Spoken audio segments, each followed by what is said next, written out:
नमस्कार दोस्तों, यहाँ तो स्पीच देने सब मारी है। जो भी मुझे बोलना था सब बोलने पूरी मेरे पास भी बताने बोलने के लिए।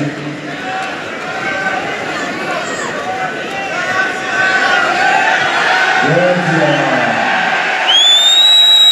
भारत माता की, भारत माता की। वंदे वंदे। वाह वाह वाह, क्या बात। आप लोगों की ऊर्जा की बहुत तारीफ करनी पड़ेगी। इतनी बात तालियां हो जाएगी।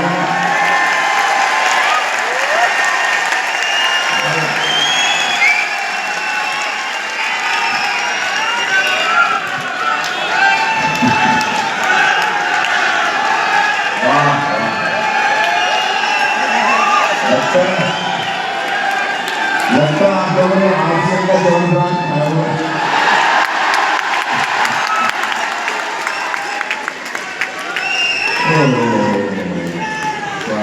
बहुत अच्छा, बहुत अच्छे। तो बोल रहे, अच्छा बोल रहे हो। मैं यहाँ जब आया सुबह फ्लाइट से यहाँ पहुँचा तो मैंने सोचा कुछ प्रोग्राम होगा, अच्छा होगा। मगर यहाँ पर आप लोगों का जोश देखकर, थोड़ा सा आपकी स्पीच सुनकर, बाकी आपका जोश देखकर, आपके सब सुनकर बड़ा अच्छा लगा मुझे। और मुझे लगा कि अब मैं क्या बोलूँ, मगर मैं नाटक करता हूँ, कुछ भी हो सकता है। इसकी शुरू की 3 लाइनें मैं आपके जीवन से जोड़ना चाहता हूँ। थोड़ा सा बता देते हैं कि 25 साल पहले ये व्यापार करते थे, फिर उसके बाद 25 साल की यात्रा में आज आप फिर बना रहे हैं। तो उस नाटक की, मेरे नाटक की 3 शुरू की लाइनें बहुत इंपॉर्टेंट हैं कि अगर एक लंगोटी वाला आदमी बिना किसी अस्त्र शस्त्र के देश को आजाद करा सकता है तो कुछ भी हो सकता है। एक लड़का 10 साल का 10 किलोमीटर पैदल चलकर, नदी पार करके आगे जाकर वही भारत का प्रधानमंत्री लाल बहादुर शास्त्री बन सकता है तो कुछ भी हो सकता है। और 27 वर्ष जेल में रहने के बावजूद अगर नेल्सन मंडेला उसी देश का राष्ट्रपति बन सकता है तो कुछ भी हो सकता है। और अगर राबड़ी देवी मुख्यमंत्री बन सकती है तो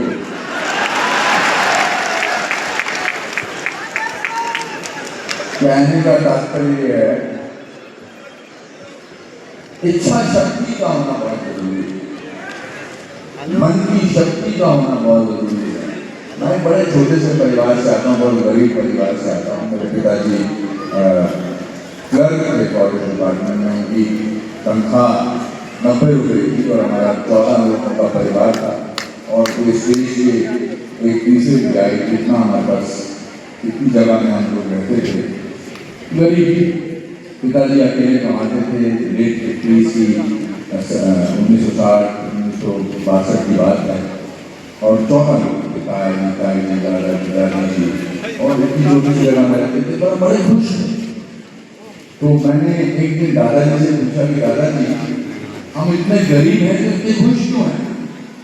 तो उन्होंने बड़ी कमाल की बात की। उनका बेटा, इंसान जब बहुत गरीब होता है तो सबसे सस्ती चीज खुशी होती है।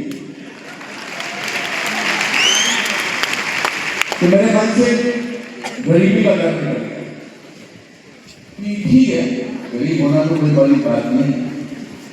दूसरी बात जो मेरे मन में हमेशा थी कि मैं पढ़ाई में अच्छा नहीं। सोच की बात सुनकर आपको हुआ था, अभी कर रहा होगा कि पढ़ाई में अच्छा नहीं तो ऐसा कैसे बन गया। हेलो, तो मेरे कभी जिंदगी में स्कूल में 38% से ज्यादा मार्क्स नहीं। शुक्र इसको नहीं मांगी की कोई बात नहीं है। अब मैं आपके एक छोटा सा गेम खेलता हूँ। क्या शूज? ऑडियंस में जितने भी लोग हैं उनमें से 50% से ज्यादा जिनके मार्क्स आए हैं अपने हाथ में पकड़े। भाई नहीं? ऑलमोस्ट 100%। क्या? 7% से ऊपर में जितने वो भी हाथ लगा। मैं बहुत अच्छी बना। ओहो, ऑलमोस्ट 70%। हाँ। चलो आगे बढ़ते हैं थोड़ा सा। 70% से जितने मार्क्स आए हाथ पकड़े। फिर भी आप पीछे बैठे मैं यहाँ पर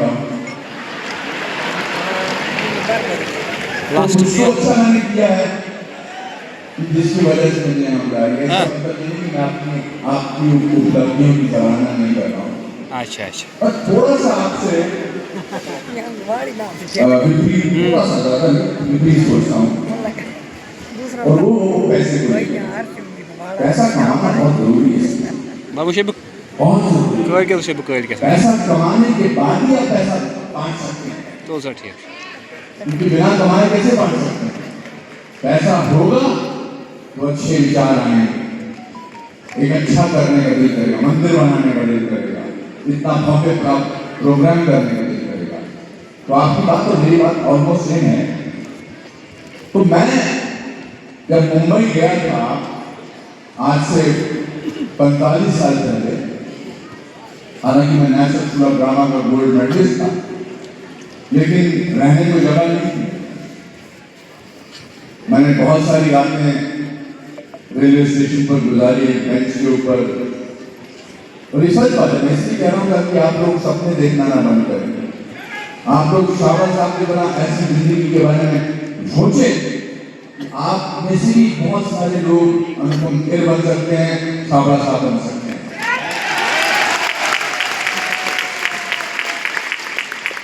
तो मैं काम नहीं रहा था इन दिनों, हेयर स्टाइल ज्यादा इंपॉर्टेंट थे, और पढ़ा लिखा था, गोल्ड मेडलिस्ट था ड्रामा स्कूल से, दिल्ली से। तो एक दिन जब मैं रेलवे स्टेशन के बेंच पर बैठा था तो 1:40 पर आखिरी ट्रेन जाती थी, और 4:40 पर सुबह में पहली ट्रेन शुरू होती थी। तो मेरे पास सिर्फ 3 घंटे होते थे सोने के लिए, क्योंकि पुलिस वाला था, वो बोलता था कि 1:40 के बाद आओ, और 4:40 पे उठ जाओ। तो मैंने अपने दादाजी को एक पत्र लिखा, मैंने लिखा मैं क्या कर रहा हूँ यहाँ पर इस मुंबई नगरी में, काम की तलाश में, मेरे पास रहने को जगह नहीं है, रेलवे प्लेटफॉर्म पे सोता हूँ, पढ़ा लिखा आदमी हूँ, मेरी बेइज्जती होती है, मुझे कोई प्रोत्साहन देने वाला नहीं है। मैं ये शहर छोड़ के वापस जाना चाहता हूँ, शिमला, दिल्ली, लखनऊ, कई जगह जाना चाहता हूँ, मैं यहाँ नहीं रुकना चाहता। दादाजी ने उस चिट्ठी के जवाब में एक चिट्ठी लिखी मेरे दोस्त के एड्रेस पर। उसमें एक लाइन थी जो बड़ी जिंदगी में मुझे बहुत काम आई। उन्होंने लिखा कि बेटा, तूने बहुत मेहनत की है, तेरे माँ बाप ने बर्तन बेचे हैं, घड़ी बेची है, जवाहरात बेचे हैं तुझे पढ़ाने के लिए, तूने गोल्ड मेडल हासिल किया है, और तू पिछले 1.5 साल से मुंबई में रह रहा है। थोड़ी देर और रुक जा, और याद रख, भीगा हुआ आदमी बारिश से नहीं डरता।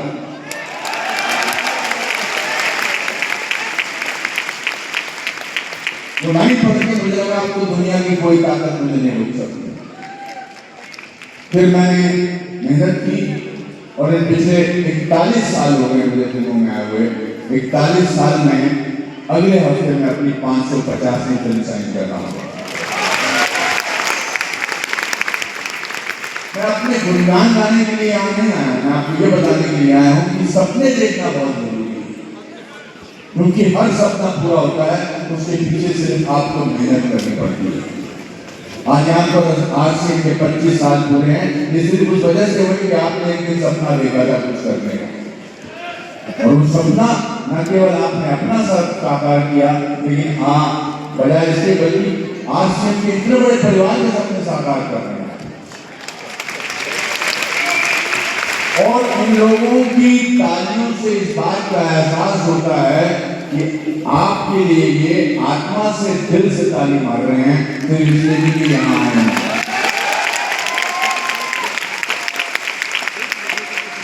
तो आपको, मुझको इतना आशीर्वाद मिल रहा आप सब लोगों का। ये आशीर्वाद, ये प्यार ही मुझे पिछले 40-45 साल से बनाए रखा हुआ। मैं अंग्रेजी में मुझे बोलना नहीं आता, अंग्रेजी मुझे आती थी, हिंदी मीडियम स्कूल से पढ़ा था, डीएवी हायर सेकेंडरी स्कूल से, ऐसे स्कूल में पढ़ता था जहाँ से टीचर्स बहुत मारते थे, मुर्गा बनाते थे। लेकिन आज जब भी मुझे कोई प्राइज मिलता है, मैं सबसे पहले उन टीचर्स को थैंक यू बोलता हूँ, क्योंकि उनके थप्पड़ से, उनके डंडों से मैं आज यहाँ पहुंचा।